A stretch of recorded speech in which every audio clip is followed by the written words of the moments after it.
Hasan Muhammad. Assalamualaikum warahmatullahi wabarakatuh.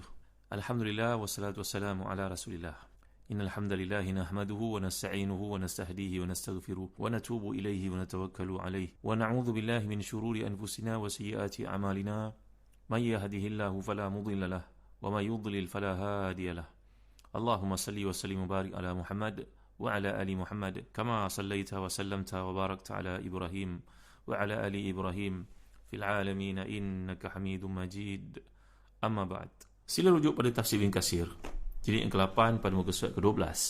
Episod pada kali ini menceritakan tentang sifat ataupun perasaan gangguan yang dianggap sebagai bernasib malang yang berlaku kepada puak musyrikun, dan ini merupakan satu uslub mereka untuk ta'rid, untuk mengelakkan perutusan Nabi ini mempengaruhi minda mereka bahawa kebenaran itu ada pada lidah para utusan ini, para utusan Allah ini, baik diutuskan oleh Nabi Isa ataupun utusan Allah secara direct ini. Untuk pengetahuan tuan-tuan, Nabi SAW pernah menyatakan bahawa di antara aku dengan Nabi Isa itu tidak ada Nabi yang diutuskan. Ini dapat kita lihat sebagai contohnya dalam hadis baginda SAW, bahawa antara aku dengan Isa tidak ada Nabi yang diutuskan. Tapi adalah penjelasan dari para ulama, sekiranya ia itu Nabi, maksud Nabi SAW di sini tidak ada Rasul. Manakala Nabi yang kita faham dari sudut istilahnya merupakan seorang yang diutuskan oleh Allah Taala bagi memperkukuhkan ajaran Nabi yang diutuskan sebelumnya. Jadi maksud hadis ini yang Nabi kehendaki adalah tiada Rasul di antara aku dengan Isa sebenarnya. Bagi mereka yang mengatakan bahawa tiga orang ini merupakan utusan Allah Taala, iaitu Nabi-Nabi Allah. Jadi dalam ayat yang telah kita bincangkan ini, perkataan tatayyarna bikum, qalu inna tatayyarna bikum la illam tantahu lanarjumannakum wa la yamassannakum minna azabun alim.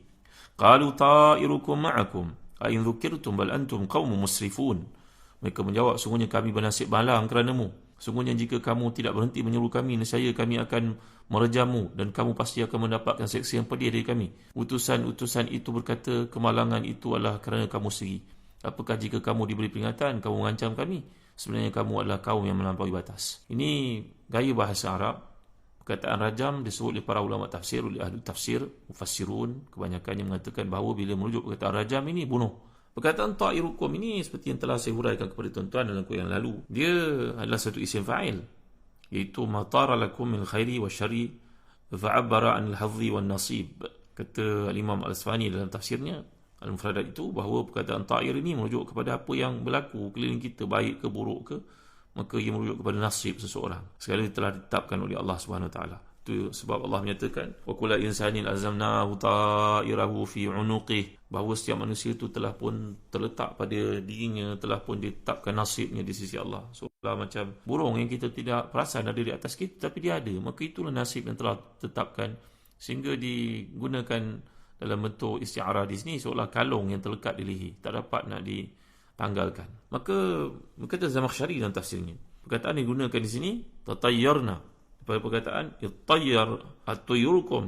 Di perkataan ittayyara ni berarti tatayyara, lalu bila dimasukkan ta ni, diidghamkan, maka di ibdal di sini, hukum ibdalnya jadi ta, iaitu ubdilati ta ta'an wa sukkinat wajtulibat hamzatul wasli fasarat tayyar. Ni perkataan bahasa Arab. Kalau kita belajar, anak-anak kita belajar saraf, mereka tahulah ini perkataan yang berlaku ibdalnya, idghamnya, bukan dari sudut tajwid saja, tapi dari sudut saraf pun ada perkara semikian. Maka di sini menunjukkan kepada satu kaitan tentang apa makhluk yang Allah jadikan namanya burung ini, yang dulu berkaitannya dengan bangsa Arab, menjadikan dia satu objek untuk dilepaskan bagi menentukan nasib mereka. Dan ini yang dikatakan oleh Syed Qutb apabila kita baca dalam ayat-ayat berkaitan dengan ta'irukum ini, yang biasanya merujuk kepada nasib yang buruk, bahawa jiwa manusia ni memang tak dapat hidup tanpa mempercayai satu benda yang gaib, tahu. Kepercayaan itu yang dijadikan sebagai dasar pengembalian apa yang tak diketahuinya, tak mampu dikuasainya.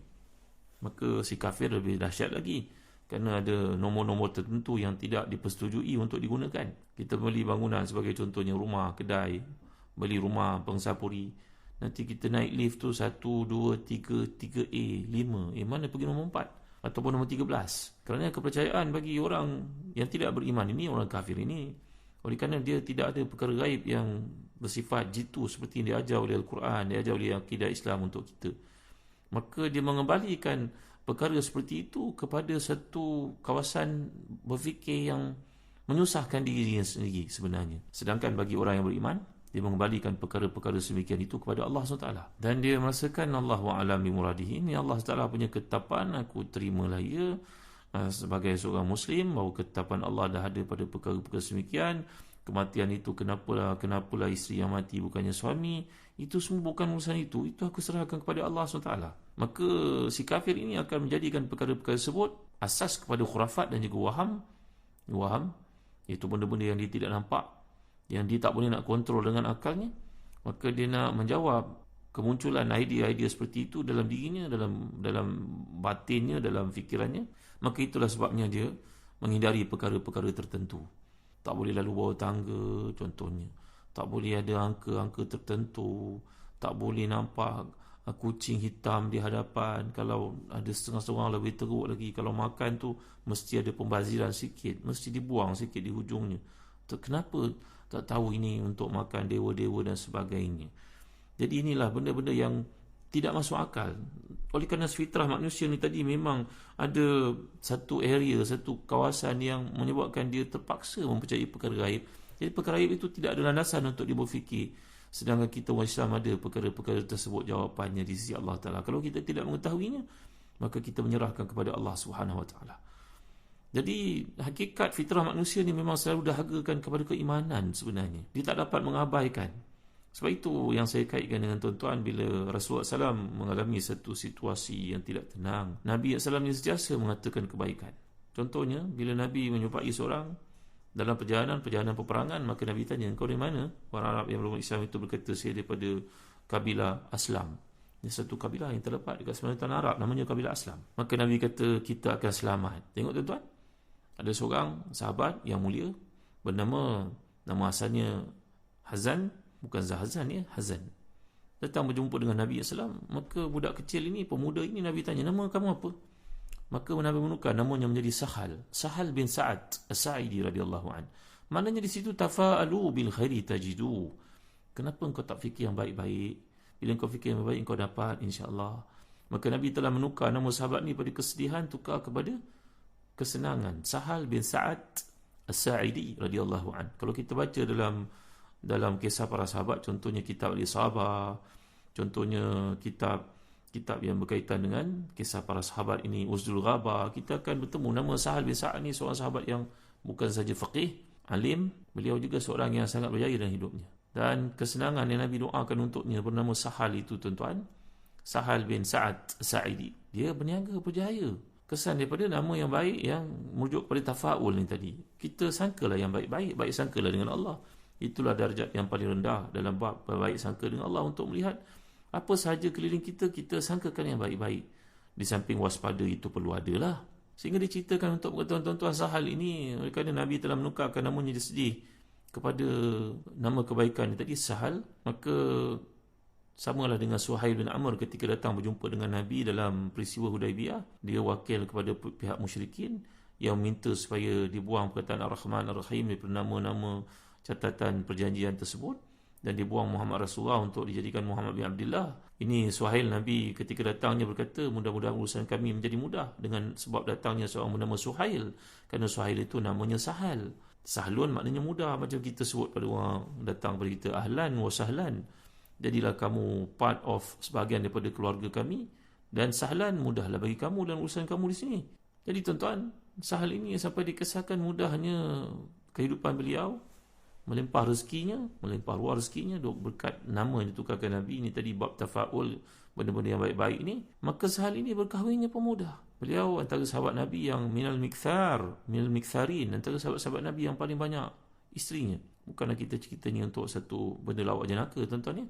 Tapi Sahal ini mudahnya kahwin, ramai isinya, dan walaupun dia telah menceraikan wanita-wanita tersebut, tetapi kehidupan mereka tetap dibela. Sebagai buktinya dalam kitab Al-Isabah menceritakan, bila Sahal ini pulang, Sahal ini kalau menjual pasir pun boleh menjadi emas. Hujahnya yang kuat dan juga kemampuannya untuk mengiqna'kan sesiapa saja, dan urus niaganya meyakinkan.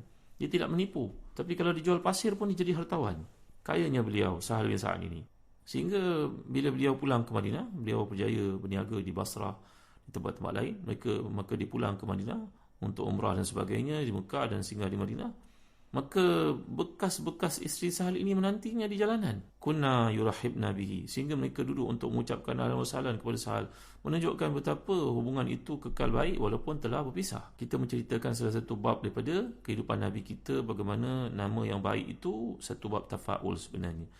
Itu sebabnya Nabi SAW bila melihat satu benda yang tidak elok, seperti disebut dalam kitab-kitab tafsir, contohnya Hadaiqur Rawi wa Raihan oleh Imam Al-Urami, bahawa Nabi SAW akan berdoa dengan menyatakan, Allahumma la ya'ti bil hasanati illa anta, wa la yadfa'a sayyiati illa anta, wa la hawla wa la quwwata illa bika. Sekali lagi saya ulang untuk catatan tuan-tuan. Allahumma la ya'ti bil hasanati illa anta, wa la yadfa'a sayyiati illa anta, wa la hawla wa la quwwata illa bika. Ini ada dalam riwayat Abu Dawud.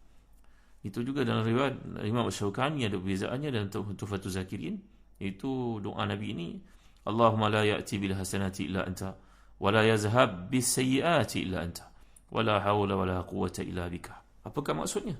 Ya Allah, tidak ada yang bawa kebaikan melainkan Kau, tidak ada yang menolak keburukan melainkan Kau juga, wahai Tuhan, dan tiada kuasa, tiada daya upaya melainkan dengan-Mu juga. Setiap kali bila kita merasakan ada satu yang ketidaktentuan dan rasa kebimbangan, seperti yang disebut Syekh Qutb, ini satu kebimbangan yang asasnya benda-benda yang kita tidak faham dan kita tidak tahu, maka berdoalah dengan doa Rasulullah SAW ini.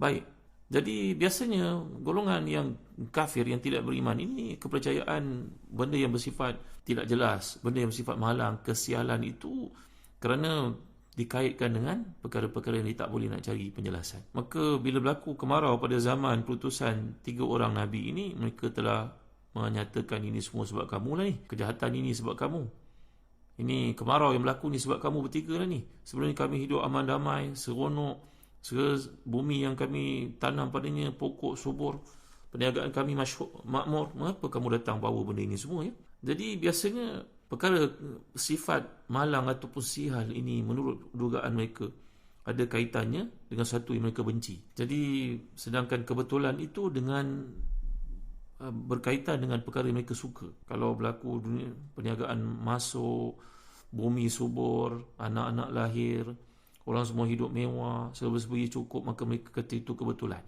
Tapi kalau berlaku satu perkara yang bersifat mereka tak suka, mereka kaitkan dengan Nabi-Nabi yang diutuskan ini. Jadi dalam konteks suraian hari ini, para penduduk negeri yang derhaka itu menganggap semua perkara buruk yang mereka alami itu disebabkan kehadiran Rasul-Rasulullah ini ataupun utusan-utusan Nabi Isa ini. Cukup aneh sikap orang-orang kafir ini daripada dulu hingga sekarang.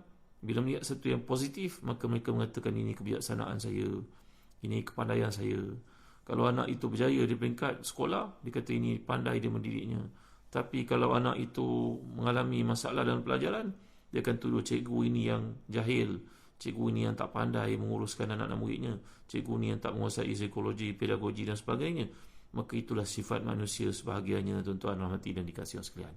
Jadi dalam episod pada kali ini jelas menunjukkan kepada kita, menegaskan bahawa ajaran para Nabi dan Rasul sejak daripada dulu hinggalah Nabi SAW, hinggalah orang beriman pada hari ini, mereka kerap kali dipanggil sebagai ejen yang membawa kepada kemalangan, perkara membawa kepada sifat ataupun benda yang tidak elok berlaku dalam kehidupan mereka.